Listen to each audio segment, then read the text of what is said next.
Good evening and welcome to the Boneyard with Steve Robertson. As always, I am your good friend and host, Steve Robertson, here on the midweek edition of the Yard. Much later than I anticipated today. Today gets away from you, man. It's like I got some things I wanted to do today. I wanted to talk to Charlie Foster. You know, Charlie Foster, of course, was a very highly recruited left-handed pitcher that is headed to Mississippi State. There was some concern about the draft with him. He actually committed to Mississippi State while he was at the Major League Baseball Combine. Didn't get drafted. I wanted him to kind of take us through that process. You know, what's it like to be at home, kind of anticipating the call and fielding calls from your agent and things like that. You can read that story over at genespage.com if you're a subscriber. And then I wanted to get with Chris Lamonis to get his comments about the draft. Yeah, that's also available only to Gene's Page subscribers. The Mississippi State affiliate of 247 Sports. The draft is behind us. We're going to talk about that. We're going to talk about Mississippi State's day at SEC Media there in Dallas, Texas. Of course, our Justin Frommer and Dave Murray covering for us out there. And, busy week for sure. And then it's like, okay, we got a little portal stuff left to talk about in baseball. Not much, but a little bit left. Get through that. Have a pretty good idea what we're looking at. Of course, it's a couple of players that got drafted we were hoping wouldn't get drafted. And so we're kind of waiting out those decisions. I'm going to take you through that, what I've learned about that, what I know about that, what I think about that.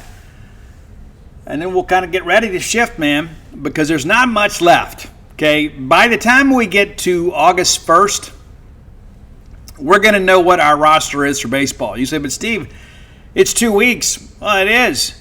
You know, and so unless a guy comes out and says, hey, I'm not going to sign or I am going to sign, then we're not going to know until August the 1st. Noon August 1st is the last day that teams have to come to terms with their draft picks. Of course, big news, Hunter Hines did not get drafted.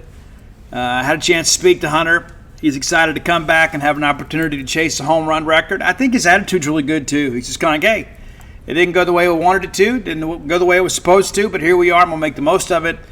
It's kind of a good situation for him. He's come back to a place where he is absolutely beloved and can play another year of college baseball, and then we'll see what happens next year.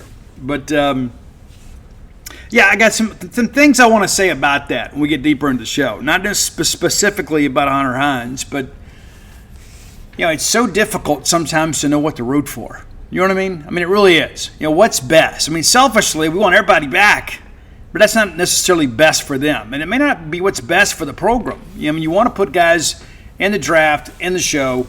Mississippi State leads the nation with 11 Major League Baseball picks. So a lot of people come out and are really proud of that. Say, hey, that's great. And there's other people that come out and say, well, we should have won more. You know, we should have. Yeah, we should have won more, right? But can we not celebrate something without a caveat? I mean, really. Can we not just get to a point and say, you know what, hey, great for the kids, man. This is great for the program. I mean, everybody's talking about this. And for recruits, they look at it and it's like, hey, I can go to Mississippi State. Those guys can get me to the show. Those guys can get me to the pros. And it's so interesting, too, like everybody says, well, you know, we're getting beat here, getting beat here, getting beat here. We get beat here. You know, we win this, you know. We had more draft picks than the national champions. Yeah, maybe you were unaware. But, there's some people out there that are absolutely committed to being miserable. And no matter what happens, no matter what shows up, there's always somebody jumps in your Twitter mentions or makes a comment on Facebook. Well, yeah, but this. Yeah, but. I mean, what a tough way to go through life. I just try to celebrate whatever happens today, right? If something good happens today, I'm going to celebrate that. I get up and put my feet on the floor every single morning. Every morning, the first thing I think about, number one, I'm grateful to be alive. I'm grateful that I get to go to bed and wake up every single morning with my lovely wife. I'm grateful that my kids are doing well. I'm grateful that I'm sober. But when I get through all of that, right, the things that matter most, I think to myself how grateful I am that I get to write something, produce something, record something about Mississippi State. I think that is an absolute win. I am so grateful for my life and the opportunity that I have. You never know what's going to happen in life. You don't always get to live your dreams, and I've had a bunch of them. This is one of them. It's one of the biggest dreams I've ever had. I got to live my dream to cover Mississippi State. The head baseball coach at Mississippi State gave me an exclusive interview today to talk about the draft and share his thoughts on the draft and roster construction. Sometimes I got to pinch myself, right? You see, with Steve Chris, it's not even that. It's the position, right? A guy that grows up a fan of Mississippi State. A guy that spent his lifetime dreaming of Dudy Noble Field and Davis Wade Stadium and Humphrey Coliseum, right? And I get a chance to talk to these people and ask the questions for you and type that up and make a living doing that. Are you kidding me? I'm the luckiest guy in the world, man. I am the absolute luckiest guy in the world. Once I get through that, I think to myself, okay, Steve, what do we need to do to win today? What do we need to do to win today? What do we need to do work-wise? What do we need to do for Gene's Page? What do we need to do for the Boneyard? What do we need to do for the True Rest Float Spa? What do we need to do for any book business? What do we need to do today? And every day is an absolute privilege and gift from God. And that's the way that I see it. I never dread doing any of this stuff. Sometimes things get away from me. And it kind of feels a little heavy on the satchel a little bit. It's like, man, I got a lot to do today. But I wake up every single day and I think to myself, I am so incredibly fortunate to be in the position that I am in, and I'm not going to dog it, right? I'm not just going to show up and say, well, so-and-so's not doing this and so-and-so's not doing that, so maybe we don't need to do that. No, we're going to go over and beyond every single day. I demand it of myself and the people that work with me. This is what we're going to do, okay? We're not going to wake up and say, okay, well, not much going on today. I think I'll take the day off. Listen, the guys that work for me get to take some time off. Don't get me wrong. But I rarely ever take any time off. And it's because of the fact I don't know how long all this is going to last. And I don't want to look back one day and say, you know what? I could have made somebody's day special. I could have written that feature. I could have written that story. I could have found some historical nugget to write about. And again, I'm just so incredibly blessed to be your eyes and ears. I take that responsibility and that privilege very, very seriously.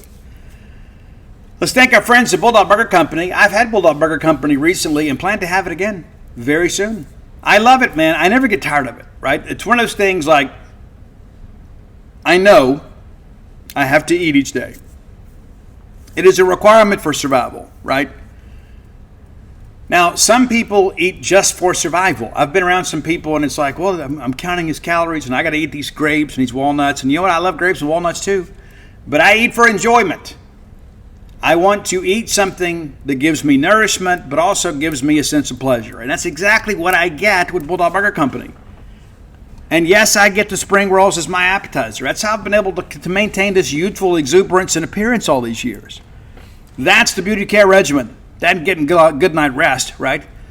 But yeah, next time you're in town, go by and get the spring rolls to make you and everybody around you better looking. Get that great restaurant quality hamburger. Whether it be the Bulldog, the Mission, the Lauren. Try something different next time you go. You'll be glad you did. And listen, I get it. Sometimes you're like, you know what? I know exactly what I want. I go there for this. I get it. I understand it, and maybe that's the way to go. But let me kind of roll you on the smokehouse a little bit. If you've never had the smokehouse, I think you owe it to yourself to try the smokehouse. Let's have a run on the smokehouse next time we're in town. 3 great locations to serve you: University Drive in Stark Vegas, Gloucester Street there in Tupelo, Lake Harbor Drive in the Ridge and Flowood area. Be sure and go check them out.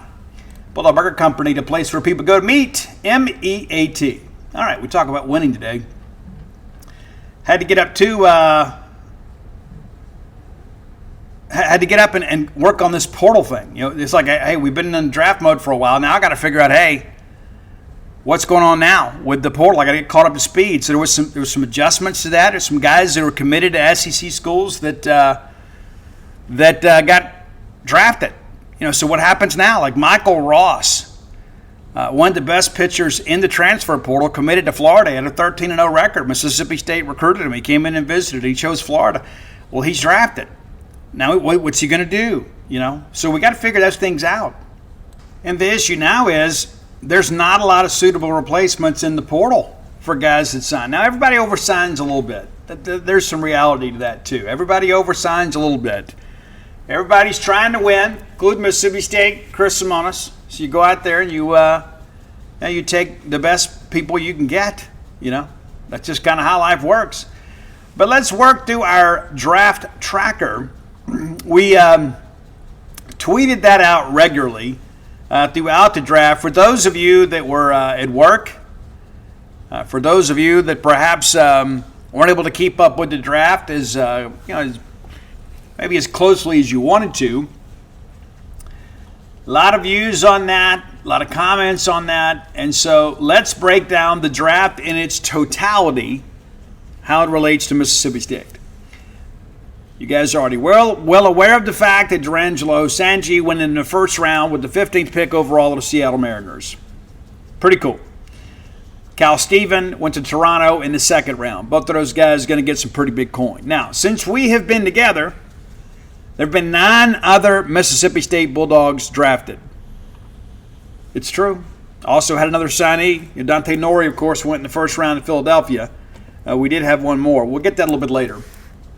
But third round, our buddy Nate Dome, transferred from Ball State, spent 2 years here at Mississippi State, goes in the third round. Now, I'm told, too, there was some chatter late in the second round that Nate may go then. And I have been a Nate Dome fan since he got here. I think he validated my belief in him. And you got to think, man, where could he have been drafted if he'd have been able to stay healthy?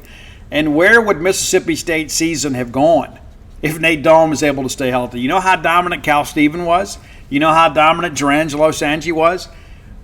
What if Nate's still on Friday, right? We may be celebrating something special today, right? We may have had another trip to Omaha. And I hate to lay that at Nate Dome's feet. I'm not trying to suggest that. I mean, Nate can't control being healthy or not. But, third round selection. So the first 3 Bulldogs taken are your original weekend starters. Pretty significant. Outfielder Dakota Jordan goes in the 4th round. Now, when we got through the second round, we started hoping a little bit. You know, the Dakota Jordan told me himself several weeks ago, if I don't get what I wanted in the draft, I'm going to come out. I'm going to come back. Obviously, a draft-eligible sophomore, so he has 2 years of leverage to work with. Now, what's interesting, the Giants are about the only team that could have made this work in the 4th round. We thought when he got through the second round, we thought, well, surely everybody will reconvene and he'll probably go in the first, 5, 10 picks or 3rd round. Somebody said, oh, Dakota Jordan's still available? Let's figure it out. Didn't happen. So we get through the 3rd and we start thinking, well, maybe this is not going to happen. Maybe he's wanting too much of a signing bonus, for teams to satisfy that demand. And so you get to the 4th round and the San Francisco Giants take him. Now, what makes this a very unique situation is they drafted a senior, James Tibbs, from Florida State in round 1. It's pretty rare to see a senior go that early, but the guy's really, really talented. But because he is a senior, he will get paid under slot. Now, we talked about that before. There is a bonus slot. It basically gives them a budget. Now, they can go up and down on that if they need to, as long as they don't exceed the bonus pool. And, of course, they can still go over the bonus pool and pay a luxury tax. So there's always some ebb and flow with this. But Frisco didn't have a 2nd-round pick, didn't have a 3rd-round pick. And so as a result, there's a lot of money still available. So you get to the 4th round, you take Dakota Jordan. A little bit later, you take a handful of seniors. And, of course, seniors have no bargaining power, so you can pay them under slot. And so you kind of create a scenario where you can pay Dakota Jordan close to 1st-round money, or certainly upper 2nd-round money. Not exactly sure what he agreed to or what he signed for, but it was kind of a perfect storm. And they're probably one of only 2 teams that could have made that happen that late in the draft. But that's what happens. And you can't lose in this scenario because you went into the draft expecting to lose Dakota Jordan. You went into this thinking, you know what, DJ will not be here next year. Well, he's not. He's drafted later than we expected, but probably going to pay pretty close to what we expected. And congratulations to him. Our buddy Brooks Auger. And what a great story Brooks Auger has been for Mississippi State. Back in 2022, man, we really struggled. We had some injuries. Brooks stepped up and became our primary long reliever.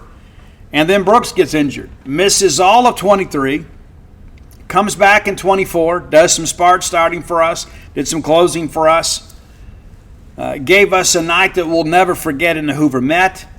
Is he had one of the most dominant performances that a Mississippi State pitcher has ever had when he had more strikeouts than balls thrown against the Ole Miss Rebels in the 1st-round game of the SEC tournament for your Bulldogs. Made himself some money that night. And Brooks is a great young man, too. And you got to think, too, I mean, he's fully recovered, but still probably not exactly where he wants to be. He'll only get better from here, provided he stays healthy. 6th-round pick, 190th overall to the LA Dodgers. Colby Holcomb. Now, when I did my draft preview, I had a couple people that came out and said, well, Colby's not getting drafted, Steve. You're crazy. You're crazy. Well, I hate to say I told you so, but I told you so. And it wasn't just me whistling Dixie here. Obviously, I talked to some Major League scouts. I talked to people who were involved in this process. There were a lot of people that felt like, you know what? Colby Holcomb is a guy that we nearly drafted out of junior college. And he went to Mississippi State. And for one reason or another, it never really came together at State. But he has a pro body. He has the big arm. He has the velo that we want. And we believe that maybe he can find it in the minors. Colby Holcomb may be the next Brandon Woodruff, Eric Sarantola type guy. Could be. Could be in their wallet. Could be a guy that just simply finds it in the minors. And I had some people close to Colby tell me this year that the draft was really, really, really on his mind. He understood he was a draft year, really worked hard. And he kind of lost his footing a little bit late in preseason. He was dominant through fall ball in the early part of spring. And then his last outing of the spring before the season started, he just simply couldn't throw strikes. And then there were times, of course, he gets out there and he throws strikes. The next inning he gets up a home run. There's a lot of inconsistency with him. But I can tell you, I'm very proud of this young man here. Of course, he goes in the portal to kind of create some leverage for himself. Ends up going in the 9th round. Great scenario for him, great situation. He'll get to make some money and probably get paid a little bit below slot, but very happy for Colby. And I think some of our fans, and granted, I know that your allegiance is to Mississippi State, an institution and a sports program, more than it is an individual, but Colby is one of ours and probably did not deserve some of the criticism that he got. Nobody feels worse about giving up a gopher ball than the guy that threw it. But 9th round pick to Toronto. He and Cal Steven will have a chance to go together. Probably a good thing for Colby. Have a buddy. Kind of go through this process together. Maybe they'll be assigned together. 277th pick overall. Tyson Harden. I don't know that I have ever seen maybe a rags to riches story quite like this one. Maybe the closest thing to it that I recall is Chad Gerardo. You remember Chad? Chad was a mop-up guy for us. If we'd had a transfer portal in 2012, Gerardo would have been in it. He comes back in 13. Butch changes the delivery a little bit. Next thing you know, he's a big leaguer, man. Gets drafted, and then now you see Tyson Harden. Many of you were rooting for him to get in the portal last year. And I couldn't argue against that. He didn't have tremendous numbers in junior college. He comes here, was not good last year. Justin Parker gets a hold of him. They kind of refined the sinker a little bit, changed the grip a little bit, a pitch that Parker said he's had a lot of success with. Harden gets out there, becomes a little more athletic, picks up some velo on the fastball. Next thing you know, he's drafted in the 12th round by the Milwaukee Brewers. 365th pick overall. Happy for Tyson and his family. Grateful for his contributions to Mississippi State baseball. Connor Hyzak went a little bit lower than I expected. I thought Connor had a chance to go in the top 10 rounds as a senior saver. I thought that may be the opportunity for him. He ends up going to Tampa Bay in the 13th round. And maybe he makes that club. I mean, he's a guy too. Age kind of works against him just a little bit. They like guys to be kind of 22. You get to be 23, it's a different dynamic. It really is. Because, at 23, you probably should already be in AA baseball. But Hyzak, 13th round, 396th overall. He will sign for next to nothing because he is a senior with no leverage. But he'll get a little money and get a chance to start his pro career. Now, his teammate and friend Tyler Davis was the next. Today's episode brought to you by Zippix Nicotine Toothpicks. Zippix brings you a totally satisfying, convenient, and great tasting way to curb your nicotine cravings. Now you can get your nicotine fix anytime, anywhere without having to rely on smoking or vaping. How cool is that? Zippix toothpicks give you an easier, better, and more discreet way to get your fix. They're available in 6 great, long-lasting flavors and have options in both 2 milligram and 3 milligrams of nicotine. Zippix are perfect for flights, sporting events, restaurants, and literally everywhere else that smoking and vaping are banned. They're also one of the most cost-effective nicotine products on the market. Zippix also offers caffeine and B12 infused toothpicks. If you're not a nicotine user, or if you're trying to get away from the nicotine habit, wouldn't that be a good thing? Zippix have already helped tens of thousands of customers get their nicotine fix without needing to inhale smoke or vape bowls. Make your lungs happy and try Zippix nicotine infused toothpicks. Ditch the cigarettes, ditch the vape. Get some nicotine-infused toothpicks at zippixtoothpicks.com today. Get 10% off your first order by using my code BONEYARD at checkout. Your lungs will be glad you did. You must be 21 or older to order. Warning, nicotine is an addictive chemical. Zip more, smoke less with Zippix nicotine toothpicks. Bulldog selected by the Kansas City Royals in the 15th round. And again, much like Tyson Harden, a Justin Parker success story. Davis was a guy, I remember like about halfway through 2023, I remember telling Mike Nemeth, we just can't trust him. We just can't trust him. He comes back, Justin Parker finds some currency with him. He is born again hard and became the guy that we wanted on the mound. And, of course, when we bring him in the ball game against Virginia with the season on the line, we felt good about it. Didn't work out for us, but really only 2 bad outings for him all year. The Florida Friday night game, after he'd had to throw extended innings on Tuesday against Sanford, and then the Virginia game. Every other time, he was absolutely lights out for us. Another senior, won't command a big signing bonus, but very happy for him to have the opportunity to continue playing baseball. 18th round, we thought we were going to get out of this thing after Tyler Davis. We get into the 18th, we're thinking, okay, we're good. Let's just hope no signees get drafted. We have to sweat this thing out, even though we knew that if they're drafted that late, they're going to come to school.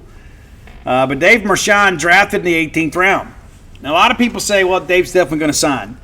I can tell you, unless he has signed this evening, I can tell you the information that I have is no decision's been made. I know some other people reporting. Other than that, I can tell you, after talking to multiple sources, he may sign, but he has not decided to sign yet. Now, part of the issue with Dave, too, is he's drafted by the California Angels. Now, there is a bonus pool for them that is right at $13 million. They drafted 21 players.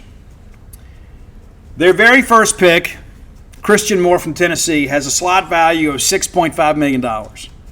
He will likely sign somewhere close to slot. That's almost half of their bonus pool in one player, which gives you right at $6.5–7 million to work with to sign 20 guys.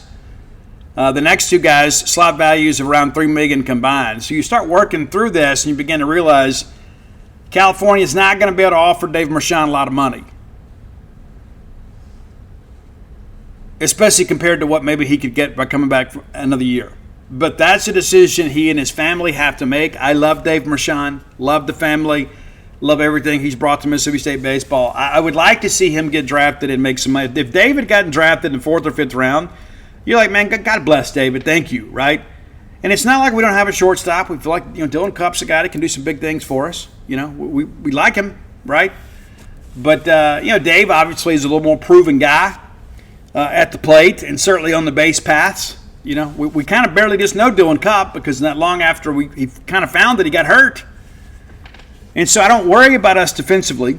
But, yeah, I'd hate to lose Dave Mershon. I really would. And I think Dave could benefit from coming back from another year, but he didn't ask me. It is his decision ultimately.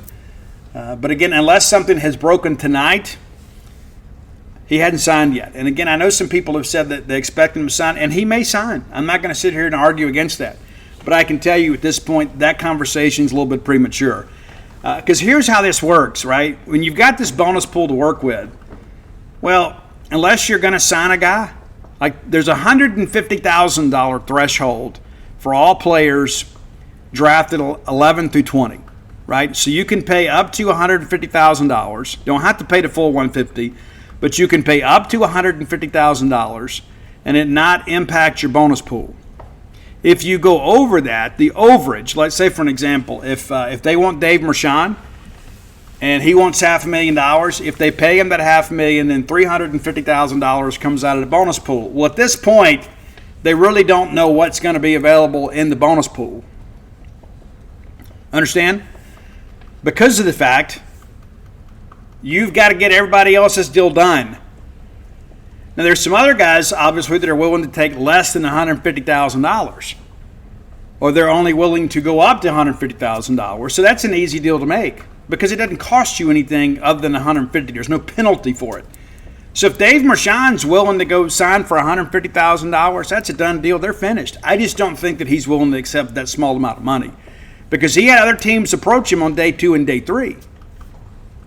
And I'm sure he and his family had a number in mind. And so, like, if you pass on that, it's like, hey, I don't know the number, but let's say it is $500,000. And they're not willing to give him $500,000. He goes, well, I need $500,000. Well, we can give you $400,000. No, I can't do it. So I can't see a guy on Monday saying I need, quote, $500,000, signing for $150,000. Just can't see it. But again, he may sign because they may find the money. They may have somebody else they can't come to terms with. And what's interesting, too, that their 11th round pick is announced that he is going to sign, and he wants in excess of $2 million. And clearly they wanted him more than they wanted Dave Mershon. How do I know? They drafted him in the 11th and David in the 18th. And so that guy's going to take priority. They're obviously going to give him more of his demands because he was higher on their draft board. So it's important to understand that. Cam Schielke, drafted in the 19th round by Cleveland. We do expect him to sign. We want to thank Cam and his family for their contributions to Mississippi State. His parents, as I crack open a Mountain Dew, his parents, outstanding people. Dad's a coach. I've really enjoyed having a chance to get to know them. Cam's one of my dudes, man. He's a rock guy. You see him out at Dave's Dark Horse sometimes. Just kind of a weird dude, man, and I like weird dudes. I'm a weird dude myself. But Cam drafted by the Cleveland Indians, or the Cleveland Guardians, pardon me. I'm an old school guy. In the 19th round, we do expect him to sign. And again, he's a junior, so he doesn't have any leverage. Chances are, if he comes back next year, if he did get drafted, he's going to get paid less than he's going to get now. So he gets kind of a head start at life, gets some money in his pocket, and he can begin his pro career. And he's the guy, too, that has been – his stuff has really translated well against the wooden bat. So don't be surprised if Cam gets up there and hangs around for a while because of that unique skill set, because of the fact that he can throw from 3 different arm slides. He is a little bit predictable against lefties because he can't really throw the side armor in on those guys. Just kind of part of how it works. But he went up to the Cape last year, led them in strikeouts. So some guys are just better suited for the wooden bat, and perhaps it's Cam Schielke. But Cam, we barely knew you. I'm only here for a year, but appreciate your contributions. Got some big moments with him. Portal commitment, Travis Smith, drafted in the 15th round. Now, again, anything above the $150,000 threshold counts towards the bonus pool. He was drafted by Milwaukee. That's not noted in my article for some reason. I missed it. But Travis is a guy, too, kind of a similar situation. Got to get everybody in front of him situated first because of the fact they have to come up with this money. They got to find some savings somewhere. Will he sign? I think there's probably a better chance of him signing than there is Dave Mershon. They both may sign, but I'm not going to sit here and tell you right now what I know they're going to do. But I can tell you as of this morning, he hadn't had a deal presented to him yet. That's important to understand. A lot of times these teams will come out and say, hey, will you sign for $650? Well, yeah, we signed for $650. Okay, we draft them. Well, then all of a sudden, a pick ahead of us requires more money than we thought. So then we got to come back and say, hey, listen, we asked you if you'd sign for $650, but we only have $400. Will you still sign? No. Okay, we'll go to school. There's no penalty for losing that pick 11 through 20. There is a penalty for losing a pick 1 through 10. It's a true story. So that's what we're waiting on. What will Dave Mershon do? What will Travis Smith do? And again, they have till August 1st, noon Central Time on August 1st to come to terms. And again, the guys may just decide to come out between now and then and say they're signing or saying they're not. But that's the absolute latest that we would know is at noon on August 1st. Mentioned we had some more signees drafted. Conrad Kaysen the second of the 2024 class. A guy was drafted in the 8th round, and we think, man, his lot value is only $219. However, they found some money because of the fact that they were able to take some savers with him, and I'm told that his signing bonus will actually be north of $1 million.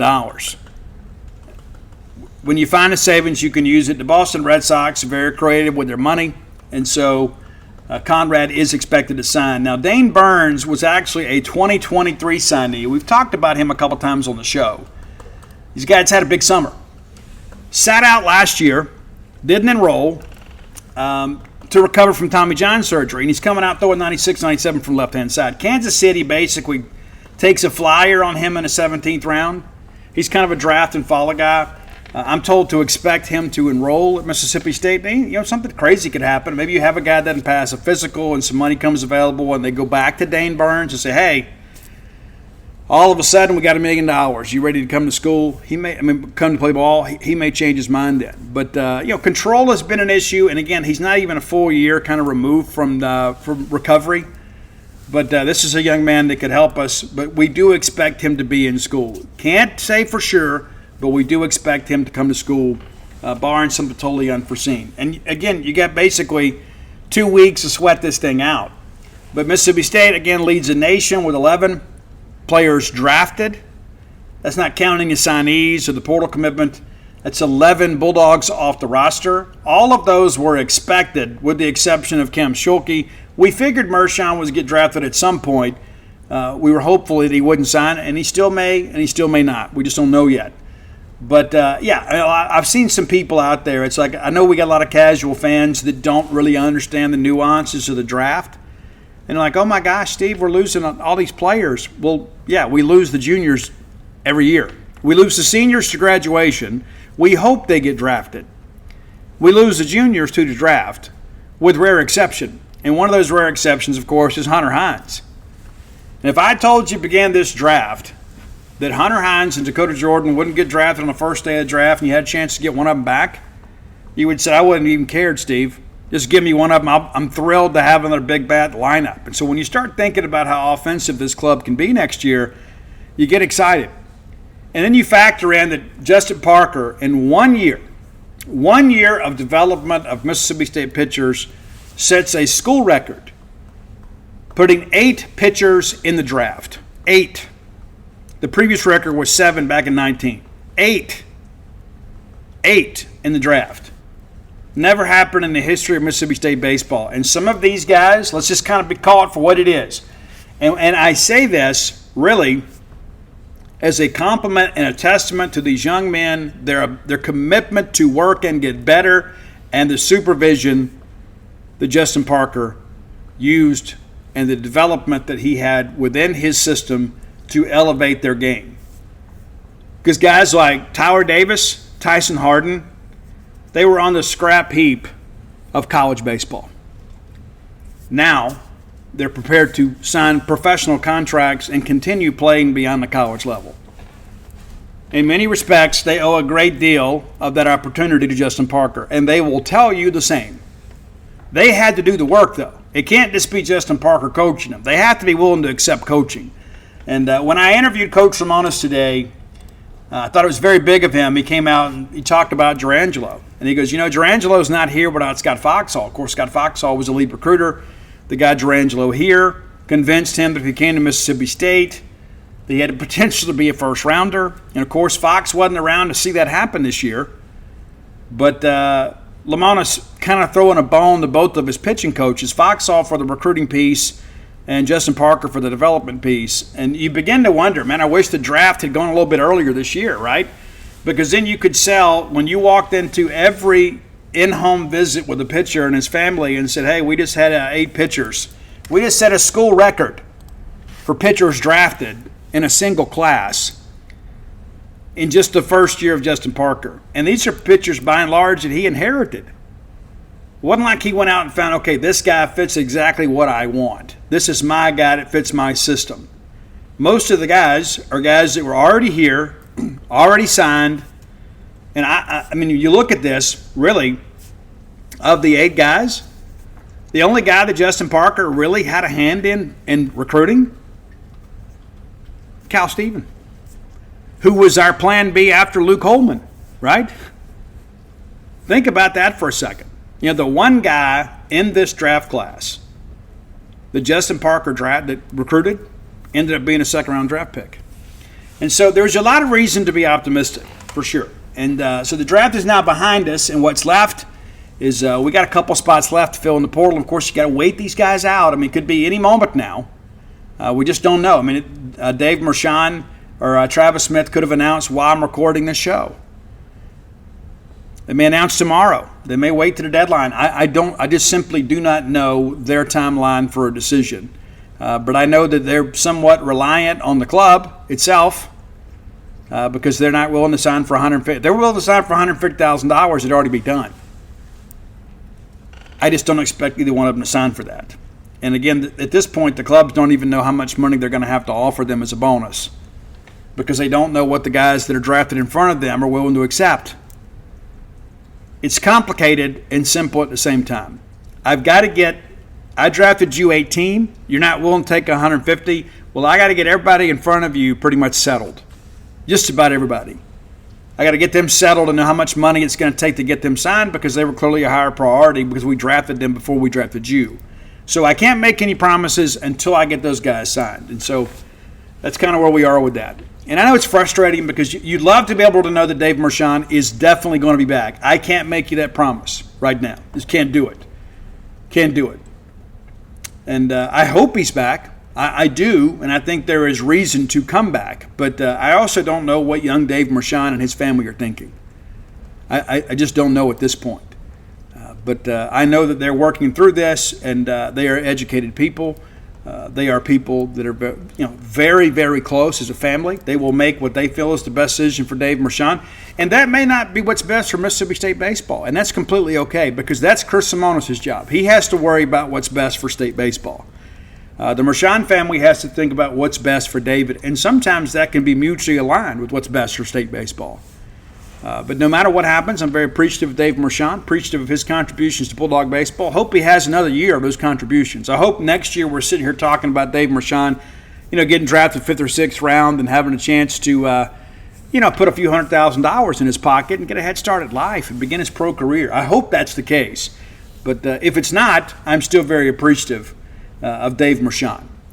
And I know that you guys are as well. And we're going to be fine.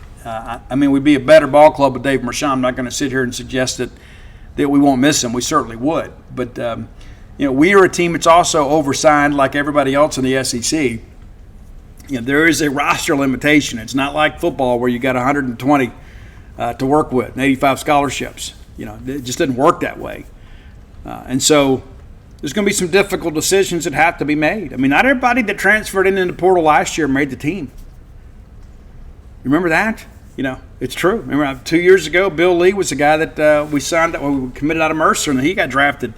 And, of course, Nate Lamb was the guy, one of our first commitments in the portal last year. Didn't make team, And so you got to understand there are a lot of things, a lot of decisions that your staff has to make between now and the time we take the baseball diamond again for real. It's time for today's top 10 list. As always, brought to you by closewithblair.com. That's CLOSE with Blair, BLAIR.com.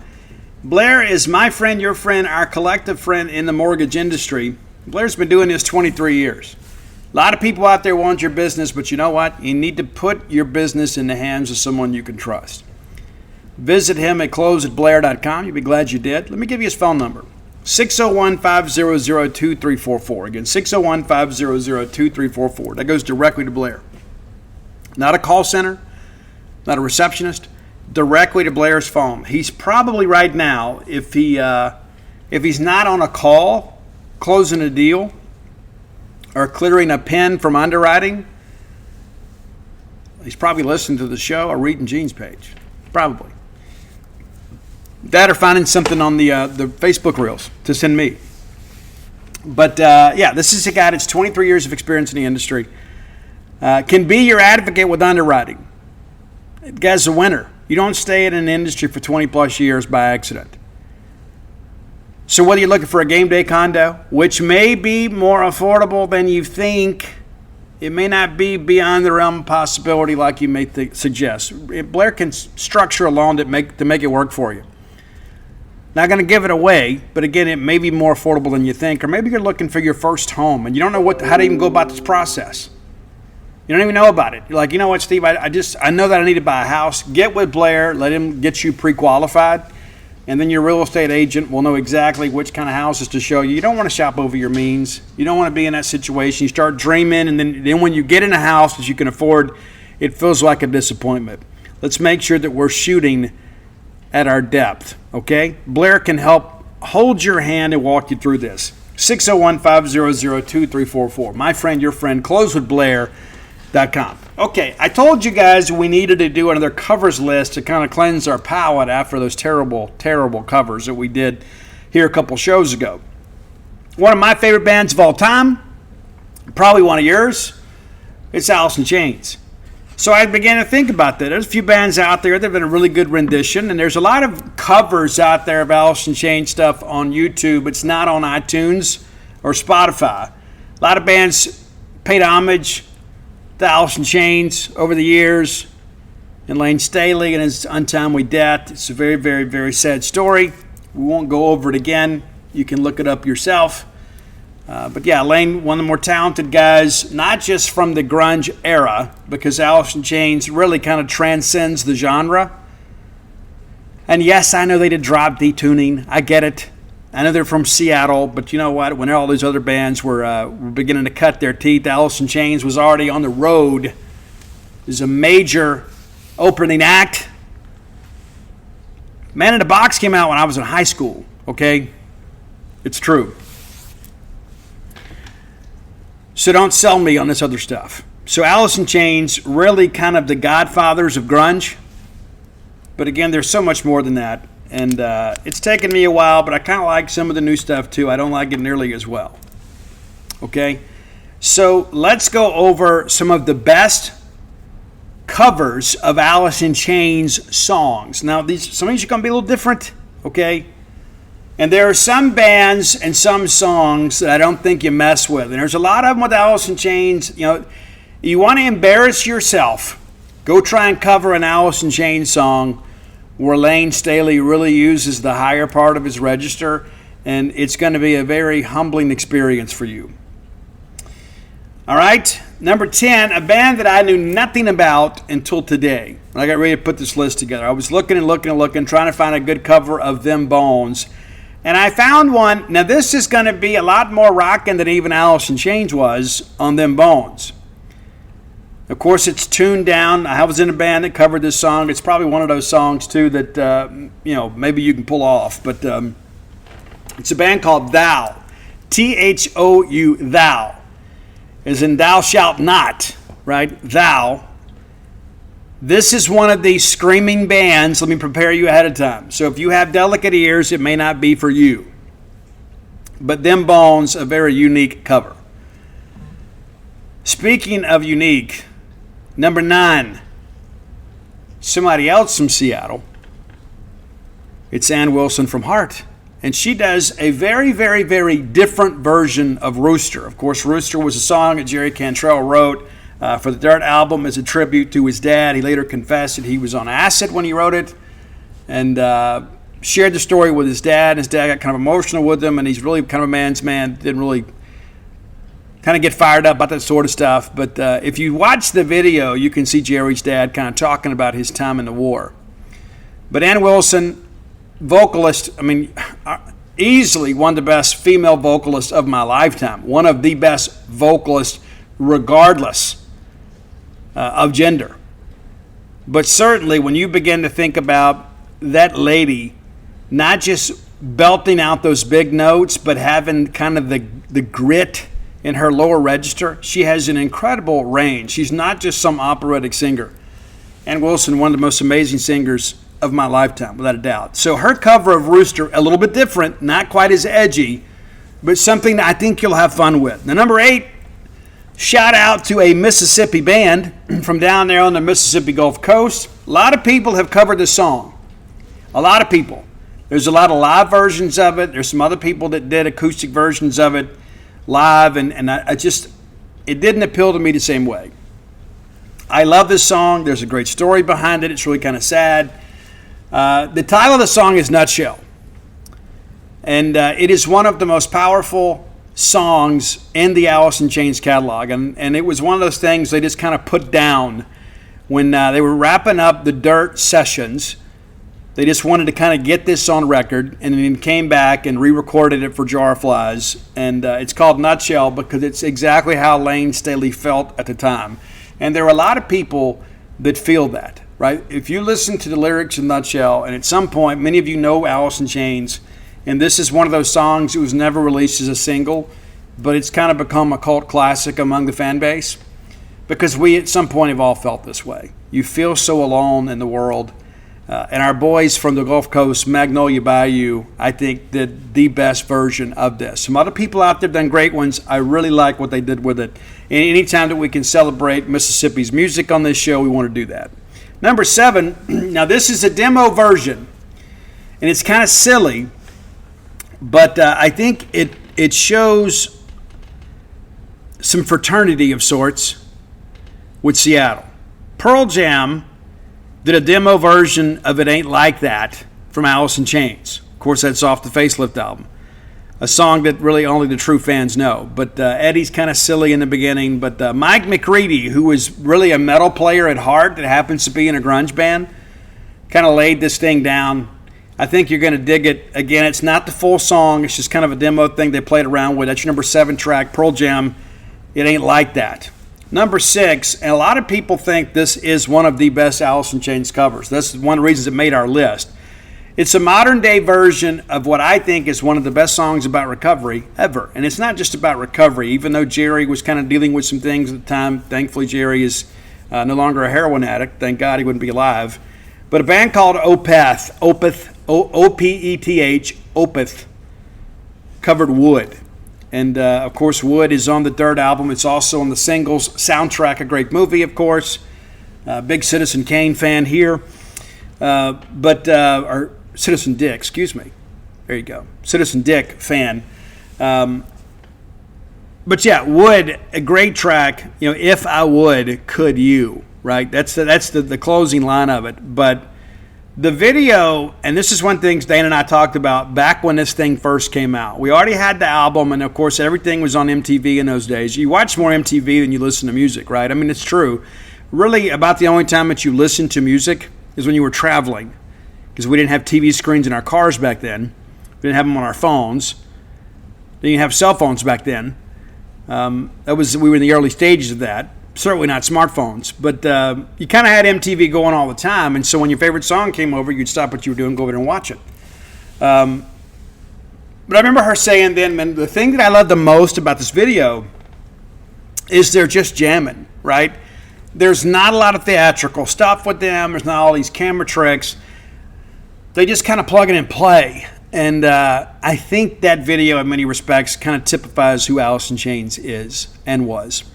So Opeth's version of Wood. Number 5, a band you probably wouldn't expect to cover an Alice in Chains song. Because a lot of people are like, hey, you know, the grunge movement killed the 80s stuff. And I think in many respects that's kind of falsely attributed to grunge. It was really more of a shift in corporate rock with MTV and others. But my buddies in LA Guns, they covered Check My Brain. Not a Lane Staley song, but an Alice in Chains song. Probably my favorite song of the post-Lane Staley era. And it was the second single when they began to make their way back when Black Gives Way to Blue. So LA Guns covers Check My Brain. It's interesting. Number 4, a band that Dana did a top 10 list on for you guys. And I think I told you guys too. I got so sick and tired of her playing that Theory of a Dead Man album. I can't remember which one it was. It was back when we had the CD changer in the van, right? And she wore this thing out, and I did not like them. There are some things in them that I do like, but I don't know. I was upset with her one day. I was riding down the road in her car, and I threw her Theory of a Dead Man CD out the window. I did. I don't even know if she knows that. Maybe I should tell her that. She wouldn't want me to go buy her another one. Maybe I owe her the amends for that. But they did a pretty good version of Got Me Wrong. You know that one? Of course you do. Great, great track. Going back a ways. Number 3, I would say that probably the consensus opinion among fans today is that the band In Flames' version of Down in a Hole is the best one since the original. And a lot of people have covered it. You can go out there and probably find a dozen covers of Down in a Hole. A lot of people have covered that song. A lot of people feel some kinship with it. But I think In Flames was just enough of their own flavor, but kept it true to the original. I think you'll dig it. In Flames, Down in a Hole at number 3. Number 2, it's Corey Taylor and Stone Sour. Stone Sour, of course, Corey's a side project from Slipknot. And of course, Corey also a guy in recovery, stays busy, he's done solo albums, he's done covers albums, he's constantly doing something. They did an incredible version, and Dave Navarro from Jane's Addiction played the guitar on this. And there's a performance video out there on YouTube you can see, but it's Stone Sour doing We Die Young off the Facelift album.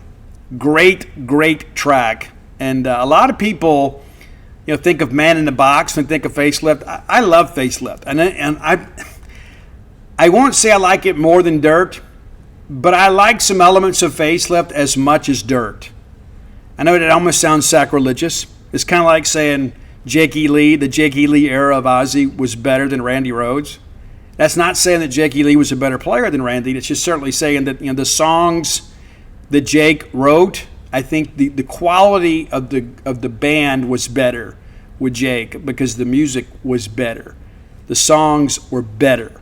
Randy, a better guitarist, but the era was better, right? So I think when you look at Facelift and Dirt, you can see the evolution of the band as they got into Dirt and got a little more confident. But if you go back and listen to The Real Thing and all that stuff, there's some things, some deeper cuts on Facelift. Bleed the Freak is one of my favorite Alice in Chains songs. I think it's one of the best vocal performances of Lane Staley's career. But Corey Taylor, those guys do a great job with We Die Young of Stone Sour. But number 1, maybe a bit of a surprise. We've talked about Man in the Box a good bit. From New Zealand, a band that I've met, had a chance to spend some time with.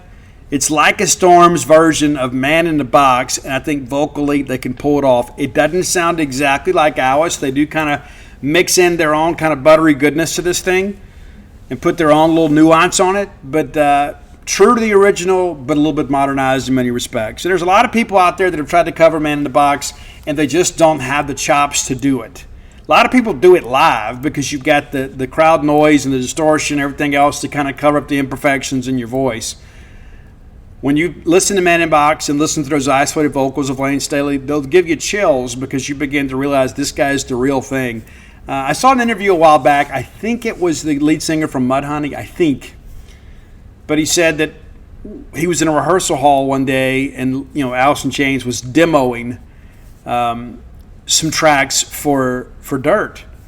And he said he was just sitting near Lane Staley, and he said you could feel his voice resonating out of his chest. Like he sang with his whole being.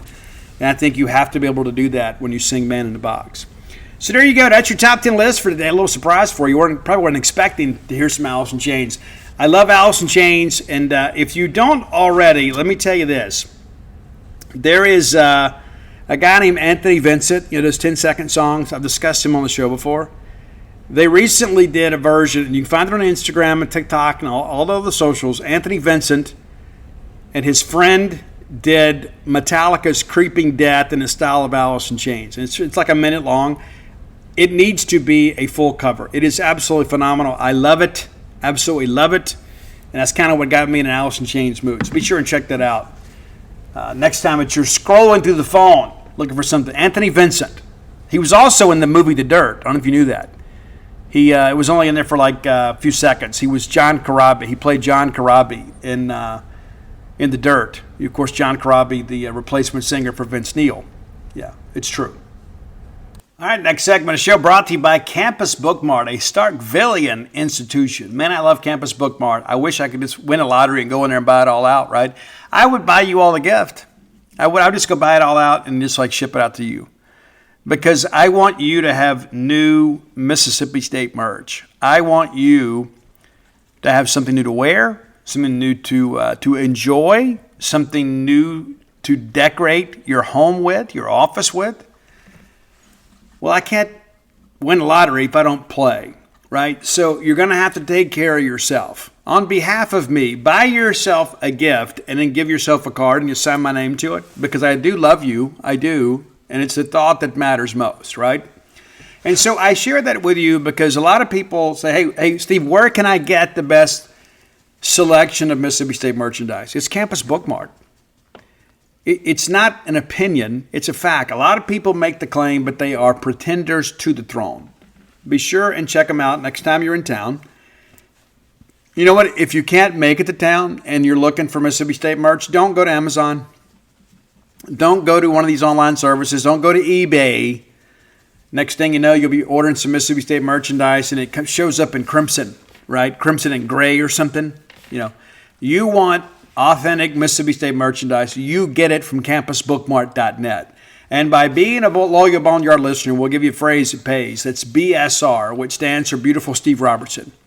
That gets you free shipping on all orders over $75, and you order less than $75, absolutely incomplete. And it's always great to support a Starkville business. You know you love it here. Support the local economy. Support Starkville businesses, right? And speaking of that, the True Rest Float Spa, we own that. We do. Doing well, and summertime, so it's a chance for you to kind of get in there and float, maybe if you haven't. A lot of people have hit me up. Some former state athletes who were like, hey, when I come up for football season, I got to come try that. May help my little aches and pains. You need to come get in float too. We may be able to help you. We always want to make trips to Starkville. And here's the thing too. We also have gift cards too. And so maybe you know somebody that maybe can't afford to go or hadn't thought about going and you think they'd benefit. You can buy a gift card and send it to them. Dana can send you an email and you can forward that email to them. Say, hey, I thought about you. This may be good for you to relieve some anxiety or stress in your life or perhaps some aches and pains. So call 662-268-7601 or find us on Facebook at True Rest of Starkville, also on Instagram and TikTok. And you never know, I may just show up and do a dance on TikTok because I'm trying to go viral, kids. We're trying to get discovered. I mean, I think there has to be a market for an old 90s dance guy, even in his 50s. I think I can still go.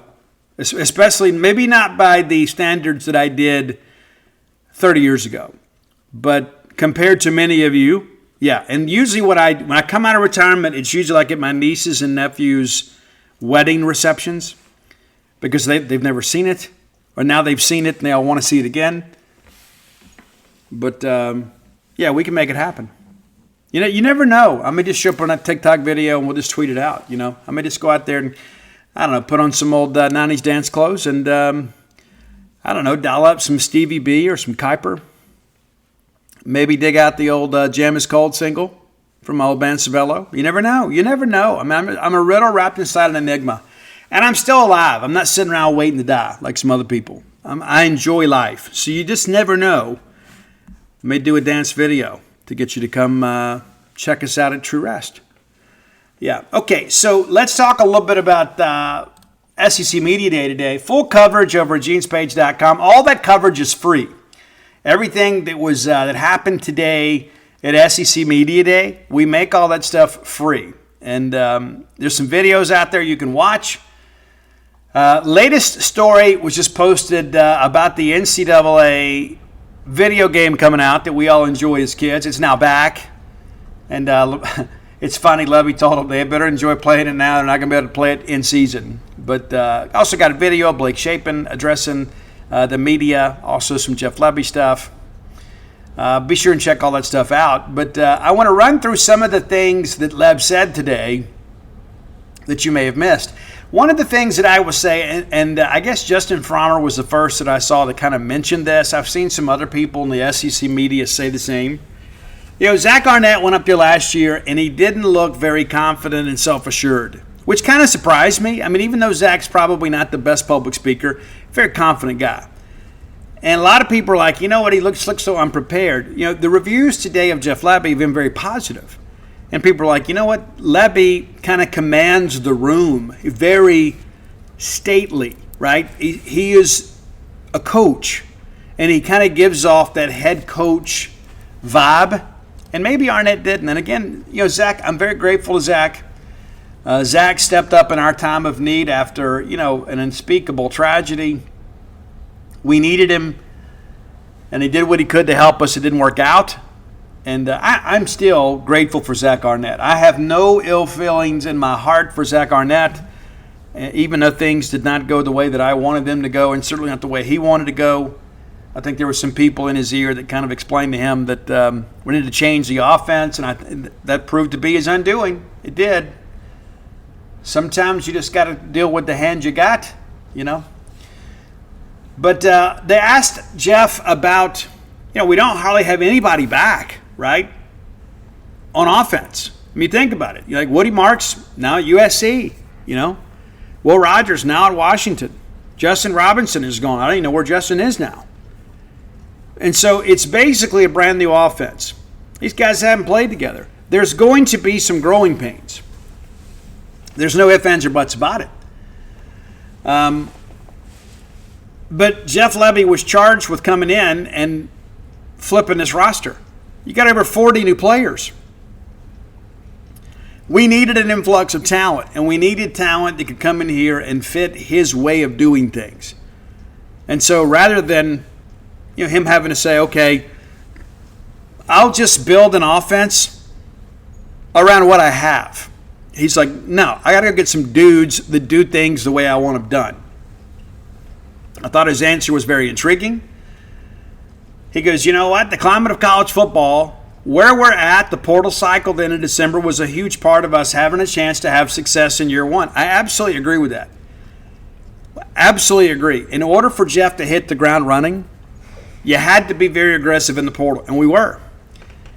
Back to Jeff's comments. We're talking about our starting quarterback, 3 of the 5 starting offensive linemen, 2 receivers, a starting running back, and on the defensive side, we have 3 starters in the portal as well. But being able to get off the ground was a huge part of it. That's not who we want to be, but we're going to create edge. We're going to be able to sustain as a program because we've got proximity to players. We're going to be a developmental program. We've got great junior colleges inside our state, which is advantage for us. So those are things as we move forward, it will look a little bit different. But for year one, we've got guys that will go out there week one that have played a lot of ball, just not a lot of ball at Davis Wade. Basically what he's saying here is we're not going to be so reliant on the portal, or we don't hope to be after year one. It was absolutely necessary in year one to come in here and flip this roster. And I think you all would agree. And those of you that saw the spring game, there's some names out there you don't know, some numbers you're not familiar with, but you saw some pieces offensively that were probably pretty exciting. I think we all feel that way. We'll get into fall camp. And I'm glad we get Eastern Kentucky in week one, instead of Arizona State, even though Arizona State comes right behind it. You get that game to kind of fine-tune some things against pretty much a hapless opponent. You should be able to go out there and put up a ton of points. Probably get a little deeper down the depth chart a little bit, But the reality of it is you don't need to waste a lot of reps early, but you've got to get these guys kind of meshed into one unit. And so again, I think his comments are like, hey, we understand the resources that are available to us here in Mississippi with the junior college system, and listen. The JUCO system is not what it once was. And I know some junior college coaches don't like to hear me say that, but you don't have a ton of those D1 bounce backs. Used to, you'd have a guy flame out, didn't have the transfer portal, didn't have immediate eligibility, so if they didn't want to sit a year, they'd go to JUCO, and then if they were a full qualifier out of high school, they go to JUCO, they spend the summer and the fall there, they're right back with a Division I program come January. Well, you just don't have those opportunities the way you used to. There's still some, but not nearly as many because people just go in the portal. They don't go to JUCO to reset the career now unless there's really an issue. And so the talent pool is not what it once was. That understood, there are some guys that go to junior college. Number one, because they weren't an academic qualifier, but there are other guys in small-town Mississippi that just need some seasoning. They just need to go get reps. They need to go play against a better brand of competition, and the Mississippi junior college system affords them that opportunity. We are so incredibly blessed And I don't think a lot of people in Mississippi fully appreciate the fact there are so many other states out there that do not have a junior college system anywhere close to ours. And many of the JUCO systems around the country don't even play football. And so our Mississippi player, in many respects, kind of has a second chance at big-time football because of the JUCO system. And we should utilize it. We should recruit players every year. I used to say, this is back pre-portal era. I said we need to take a JUCO offensive lineman and defensive lineman every single year. If not just for depth, but every year, just because of the fact there's going to be a guy that's capable of helping you. I think that's very, very important. All right, he talked a little bit about John Lewis. The linebacker group is going to be a much, much different deal. Bookie's gone. Jet's gone. Those guys have been institutions here at Mississippi State. We got some young guys, and we got some guys who showed up from the portal. But John Lewis is a guy that people forget. You beat Ole Miss basically at the very end for him. He was the guy that a lot of people early on thought he wasn't going to qualify. His film was incredible.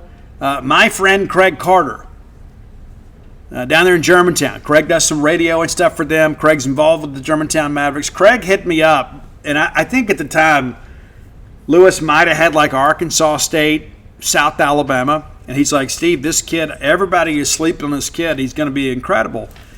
And now here we are a few years later, and it's John Lewis going to SEC Media Days representing Mississippi State. How cool is that? Now, we're expecting big things from him. And we've moved him around a little bit too, but he's going to have to be a dude for us.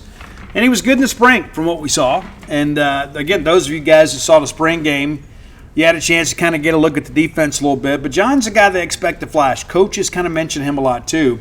And then you've got Stone Blanton that comes in. So let's hear what Jeff – I'll read you what Jeff had to say. Calls him Jay Lou.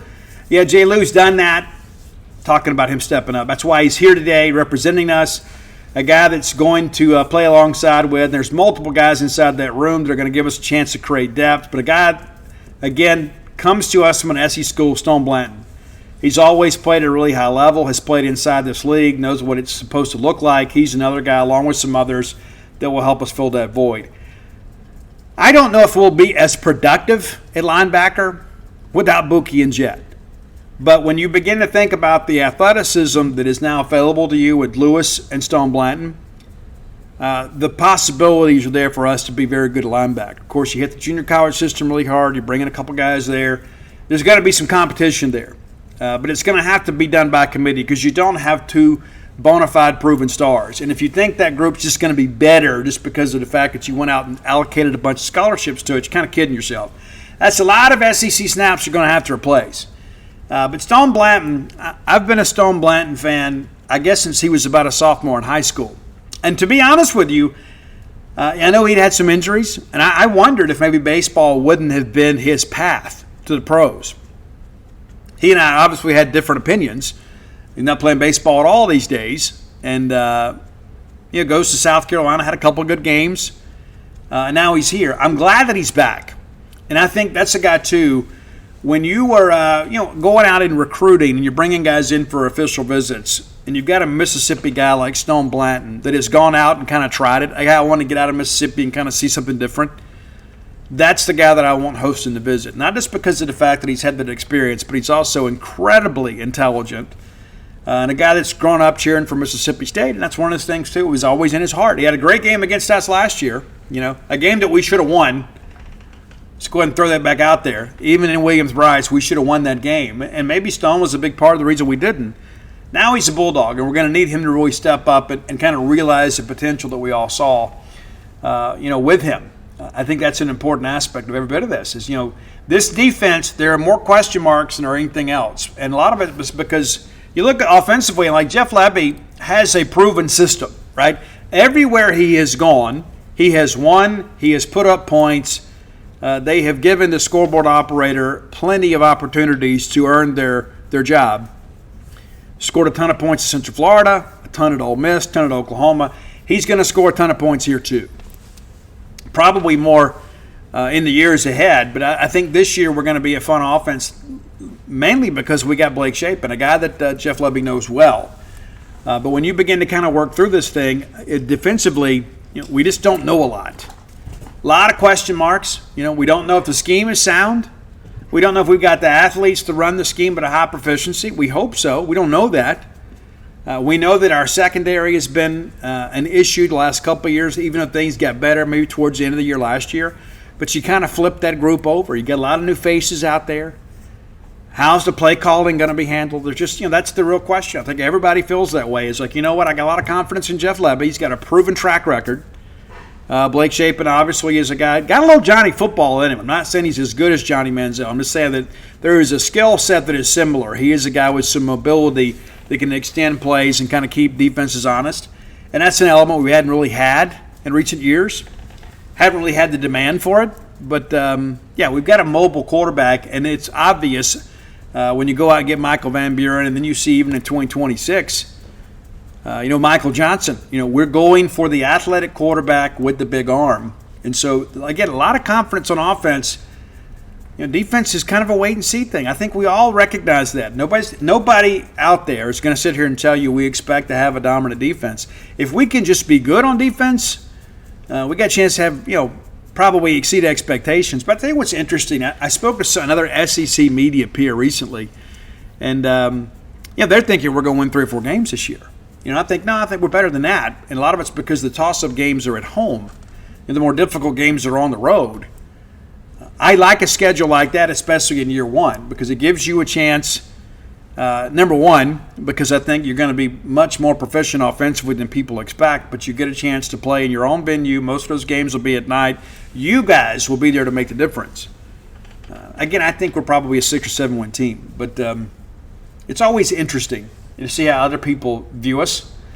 But looking at the questions here too, we talk about the scheduling and things like that, and kind of the playoff and those kind of things. And so Levy's asked about that. It's like, hey, what's it going to take, for the SEC, and what does it do for the prestige of the conference by adding all these people?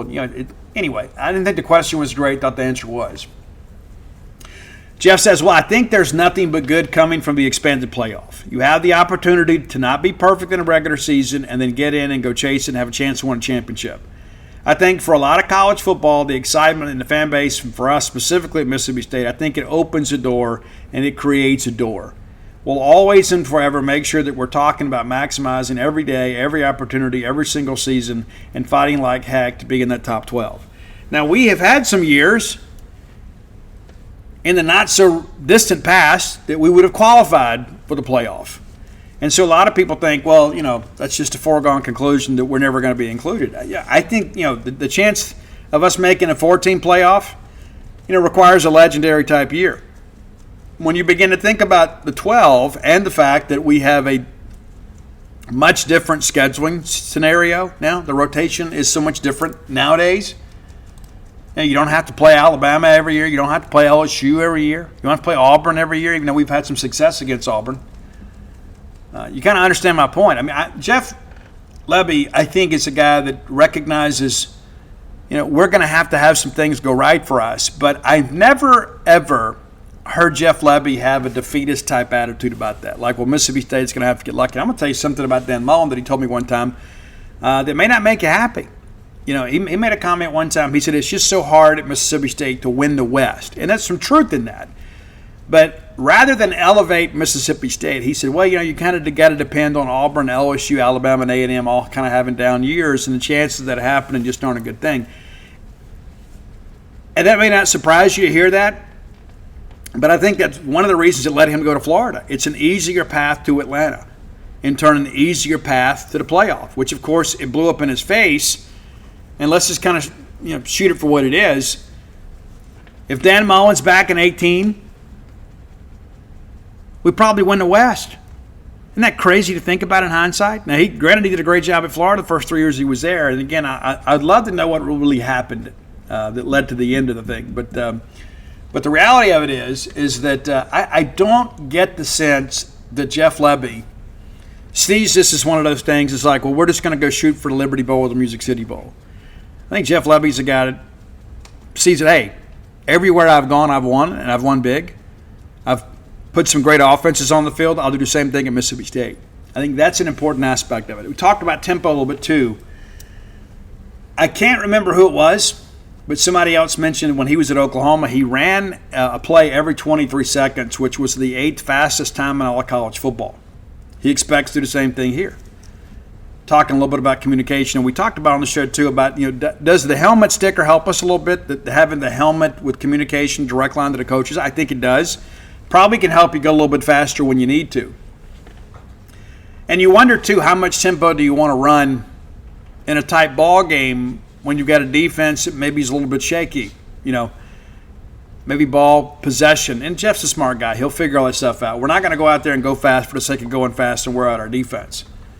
But they asked him about that. He goes, yeah, I think a little bit of that is a balancing act and still being able to have some ball control and some game control while creating great tempo and great opportunity through how we play. We'll never be any different than what we've been from the mindset of knowing that we get to dictate how the game is played because we have the football. That will forever be the case. So being the aggressor, being pedaled down will be who we are. But being able to change the pace a little, I think, makes it a little easier being able to have communication. Absolutely agree with that. I also think, too, one of the things about when Levy was at Ole Miss, and there was a little bit carryover with Lane Kiffin, too, last year, is striking first. Right? You go out there, you have some pregame scripted plays that you have recognized in film review, and you go down and you get up 7-0. So you give your defense an opportunity to play with a lead early. So even if you give up a score early, more times than not, it's a tie ball game instead of you trailing, right? And because then all of a sudden there's a little more urgency on offense. That's one thing about the whole Ole Miss, Lane Kiffin, Jeff Levy thing that I respect is their ability to go fast to get a lead and then go fast at the end of halves and kind of steal some momentum going into the break. I mean, you go back and you think about the last Egg Bowl we won, right? You go back and think about that 22 season, right? We thought the game was over. And what do you know? Jackson Dart and those guys, run some tempo late and end up, tying the game for us in overtime. That's a nice weapon to have in the quiver that we haven't had. We haven't possessed that, and so that's something that I think that Levy will bring that will be something different. It's something that we haven't seen. We're going to go fast, and you got to be opportunistic with it. And again, Jeff Levy's an incredibly intelligent guy. He's not just going to go out there and be stubborn. He's going to know how to manage the game. So, again, you can find all this content over at genespage.com. It's all free. You can watch videos. You can read the transcripts. You can read some feature articles. And, again, you don't have to be a member to read those. You should be a member. If you want to read our baseball content today, you have to be a member. But I share that with you because, number one, I'm ready to transition to football. We've got some portal stuff we're going to talk about here. Still a little bit left to go. And then pretty soon we'll be pretty much locked into football season, right? And media days is always kind of the unofficial kickoff. I think that we all kind of see it the same way. I'm ready to see this team on the field. I'm ready to see this team in practice, and there will be some open sessions for us. We'll have an opportunity. I'm told it's going to be not going to be wide open like it was with Leach, but it'll be more open than it was in the spring. And so I'm eager to be able to get out there and get some pictures and get some observations and kind of share with you guys who's looking good. And, of course, it's just practice. We've had some years in the past where we've had some guys that were practice heroes and it never translated to the field. So you got to take all that a little bit with a grain of salt. But I'm eager to see Jeff Levy's offense run. And I'm eager to see it all kind of come together in fall camp. Guys, it's hard to believe. Guys, we're playing football next month. Next month, August 27th, if memory serves me correct. Last Saturday in August, we're going to be on the football field. So, we're back 6 weeks away. Let that sink in for a second. Start getting your honeydew stuff done because we're going to need you at Davis Wade Stadium. All right, final segment of the show brought to you by the Stark Vegas Clubhouse. Just Google Stark Vegas Clubhouse. And when you do, their Facebook page will come up and you can peruse through the fine amenities that are available to you at that fine establishment. If you're bringing a large group to Starkville, there's no better place to stay in the Golden Triangle than the Stark Vegas Clubhouse. It's nice having everybody under one roof, isn't it? And the older I get, the older my kids get, the more I appreciate the opportunities we have to get everybody together. Get the grandkids together. Maybe you consider a late summer trip to town, just to get everybody together. Maybe it's a baby shower weekend. Maybe it's a bachelor party weekend. Maybe it's just a family weekend, a cousin's weekend, a couple's weekend. I don't know your needs, but I know I can tell you where to find the finest accommodations. That's the Stark Vegas Clubhouse. Now, When you Google, some booking options are going to come up. You're going to have, of course, Airbnb, VRBO. However, if you want to save a little money on your stay, I can help you with that. Book through the Evolve website using promo code BSR10, BSR10. Save 10% off your stay. Whether it's a ball game weekend, a weekend retreat, maybe it's a work group you bring into town, they can accommodate you. Great big back porch area, full service kitchen, wet bar, 5 bedrooms, 2 bath, that fabulous back porch. Even got a fire pit outside. You can fire that bad boy up, sit right there and have some conversations that matter. Stark Vegas Clubhouse, the best place to stay in the Golden Triangle. All right, I promised you guys some portal updates. We'll have a couple of visitors in town. And really, the truth of the matter is, if you get Mershon and Travis Smith in, you probably just need one more bat, one more outfielder to provide a little competition, maybe some depth out there. It was one of the things we really struggled with this year was offensive depth. So when you had a guy struggling a little bit, you really just couldn't afford to sit him. Because you didn't have somebody else who could step up and kind of eat up some at-bats for you and provide some production. We don't want to be in that position next year. And we don't want to just be reliant on, first-year players or even second-year players. You want to be able to put some guys out there that can truly compete. And so I think you can feel certain that we're going to take another bat, and then maybe we take another arm. And probably some of that is predicated on what Travis Smith ultimately decides to do. Now, is there a pitcher of his caliber still in the portal? I would suggest to you probably not. Maybe you get a young guy with some upside and say, you know what, we want this guy in our program. Let's take advantage of the transfer, and maybe he can eat up some innings for us. But I don't think there is a weekend starter in the portal. Maybe. Maybe there's some guys that expected to get drafted. I know Ole Miss picked up a guy from Tampa that won 13 games last year. Maybe you get a guy from a lower level like that is a winner, that maybe could be your Sunday starter. Just don't know. And a lot of that you wonder, how will that translate to the SEC? Some of the finest trained hitters in the country. So you've got to find some guys that can get outs. Now, if Dave Mershon signs with the Angels, you may have to consider taking another infielder. Maybe. I don't know that for sure. You start working these pieces around and say, you know what, maybe we're good there.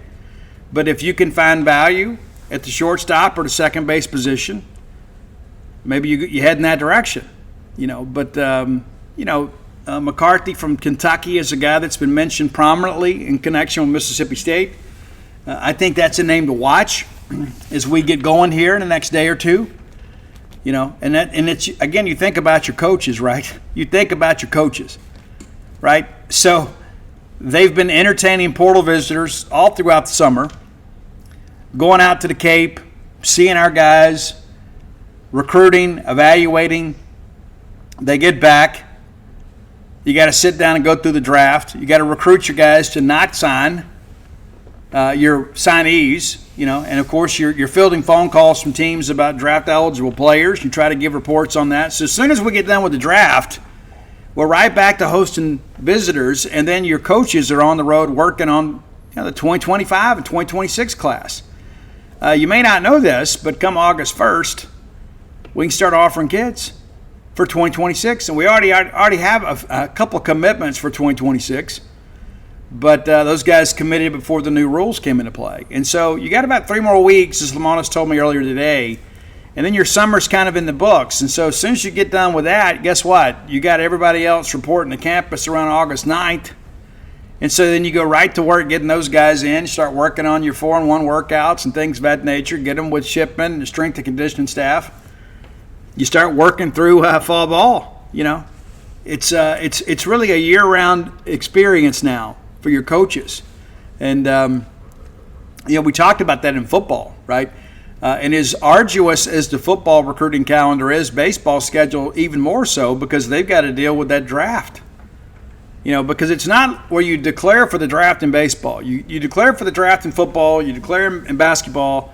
But in baseball, once you're eligible, anybody who is eligible can be selected. Now, you can come out and say, hey, I'm not going to sign, and go tell everybody, but everybody wants to their market value. And so now that we're through the draft, and once we get the reporting date, everybody that's here, right? So you're not recruiting for the 2025 team once you get the class on campus August 9th, right?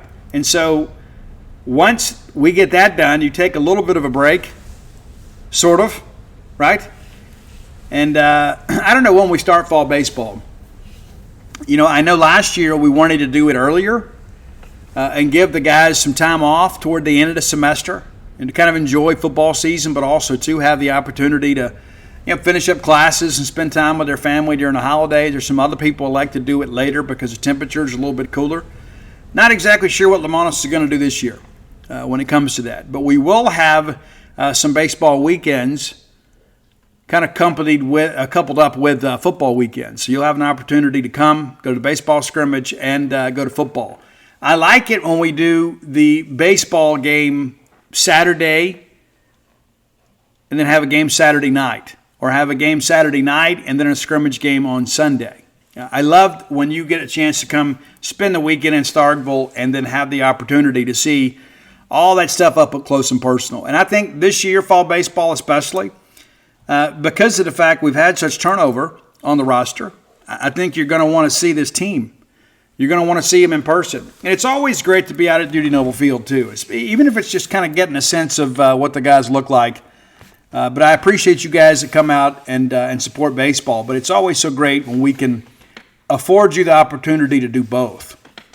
There's sometimes we have baseball scrimmages on game day. And then, Limonis has said before, he wants guys to be able to enjoy the college experience, too, and then be able to take care of baseball and go to football and be a part of that, be a student, That's important, too. All right, so just so you guys know, too, on the Dude, we're pretty much done. Just kind of waiting now. They'll finalize typesetting, and they'll go through all the proofs. My agent will sign off on all that stuff, and then the file will be shipped to the printer. It takes about 6 weeks. Of course, they go ahead and get us in the queue long ahead of time. We deliver by a certain date. And so, again, we're expecting a September release date. I would love to have it before then. I just don't know if that's going to be feasible. But, again, we don't know how busy they are. They may be able to get right to us. And maybe it doesn't take the full 6 weeks. But that's usually what we're expecting, about 6 weeks, and probably September. It's been an incredible experience, and I have reached the point now in my life that I'm ready for this book to be released. I'm ready for you guys to read it. I'm ready to answer questions about it.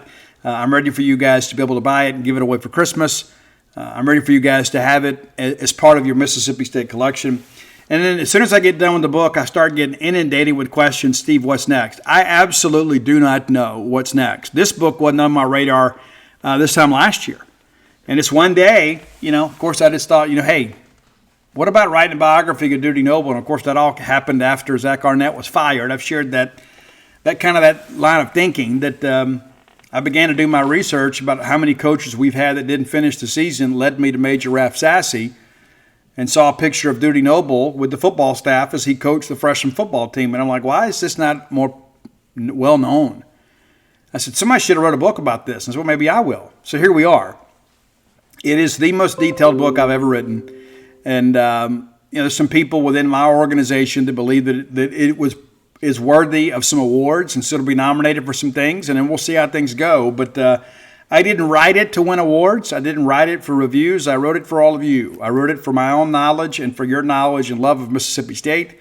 If you haven't done so already, go to dudynoblebook.com and you can pre-order the book. And you'll have it pretty soon. A lot of people are waiting patiently. Of course, we're already sold out of limited editions. And I'm getting some calls from bookstores about how they can get the limited edition. That is impossible. That was only available through the website. And once those quantities were published, they were purchased, they were exhausted. So there will be no limited editions sold in bookstores. So if you have called bookstores or have impressed upon them when the limited edition comes out, you want a copy, you're not going to be able to get a copy. I'm just telling you, they're not going to be made available for purchase. The people that bought those have bought those, and that's all there is to it. That's behind us now. But you can get a signed copy. All copies ordered through the website, dudynoblebook.com, will be signed for whatever that's worth, and we'll get it out to you. And so it'll be here before you know it. I'm eager to do some game day signings. It's a very, very busy time for me, but I enjoy this aspect of it. So many of you have been so incredibly kind to me.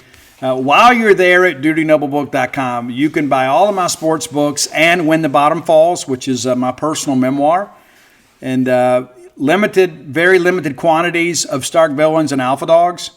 And we have been asked many, many times about, do we do Audible? Well, we don't yet, but I am thinking about doing some of that this next year. And also, too, we're in the process now because of the fact that Alpha Dogs and Stark Villains are in such limited printed quantities. I'd say less than 20 on Villains and probably less than 50 on Alpha Dogs. So if you want those, you need to act quickly because you don't want to be without those, and they're going to be out of print for a while. Maybe we come back and do a different edition. But once we get done with the Dude, we're going to do a fresh update on Alpha Dogs and Villains. And our plan is to make those available on Kindle and through the electronic mediums. We've never done that before, but we'll do a fresh edit. And I think I'm a much better researcher today than I was back then. So we'll probably add some bonus material for that version. And so we've heard you. It's just a matter of me finding time to do all this stuff. In addition to having to write an 80,000 word book, I've had to cover Mississippi State. Which takes up a lot of time, and that's a full-time job in and of itself. So I'm writing on the side. So I've enjoyed getting a lot of sleep here as of late because when I'm in the writing mode, I get very obsessive, and I'll stay up and get about 3 or 4 hours sleep sometimes, and have to get up and do radio the next day. And so I share that with you just because I think it's important to know there will be some other mediums to get the books, but we'll do Villains and Alpha Dogs, and because of the fact they're companion books, I think it's important that they go out there as a set. There's still plenty of inventory of Dogpile, and every Bulldog needs Dogpile. And I would say there's probably maybe 400 or 500 copies of Flim Flam left. We have sold thousands and thousands of copies of that. If you don't have it, I'd encourage you to get it. If you've got a smart aleck Ole Miss brother-in-law, maybe buy that for him for Christmas or for a birthday or for an anniversary gift or whatever. Again, a few hundred copies of that available, and we got a ton of Dogpile left. That's a book that we have stocked extensively because of the demand for the book, but also, too, because of the historic nature of the book. We really just don't want to run out of it, and we don't have to do the printing, so we kind of got overprinted on purpose. So a little overstocked on Dogpile, so you can make a move there. But if you want Alpha Dogs or Villains, you need to act quickly. And I guess, I don't know, maybe 1,000 copies of When the Bottom Falls left, maybe. Sold a bunch of those too. Doesn't sell as well as the sports books, but I know many of you are kind of like the human interest side of things, and maybe you're a person that has struggled with addiction or have someone that you love and you want to understand more about it. When the Bottom Falls may be for you. But yeah, really excited about the Dude. Again, I think it's the best thing I've ever written. My wife says you always say that. I said, well, I think it's because I improve as a writer every single book. But I will put my research in this book up against anybody in the country. Very, very proud of the work. And reading back through it and doing all these edits, which is a part of the process that I absolutely despise, this time wasn't quite so bad. I think a lot of it's because I delivered cleaner copy on the front end. When we wrote Dogpile, it was one of those deals where we had to do it so quickly. I just kind of roughed it out and put it in the chain, right? So it comes back to me, it's really all marked up. Not nearly as much of that here. And of course, with When the Bottom Falls, a different dynamic, not as much fact checking, but I'm excited about this, and I think it's something that Mississippi State fans are going to enjoy for years to come. I think in many respects, this is the legacy book. Many people know me from Flim Flam, but I think this book in many respects really is more what I would want to be known for, if that makes better sense to you. Let's get out of here again. Sorry for the late timing of the show. We'll be early on Friday, but until next time, let's all live our lives in a way we make more friends than enemies, and people can see a difference in the way we live.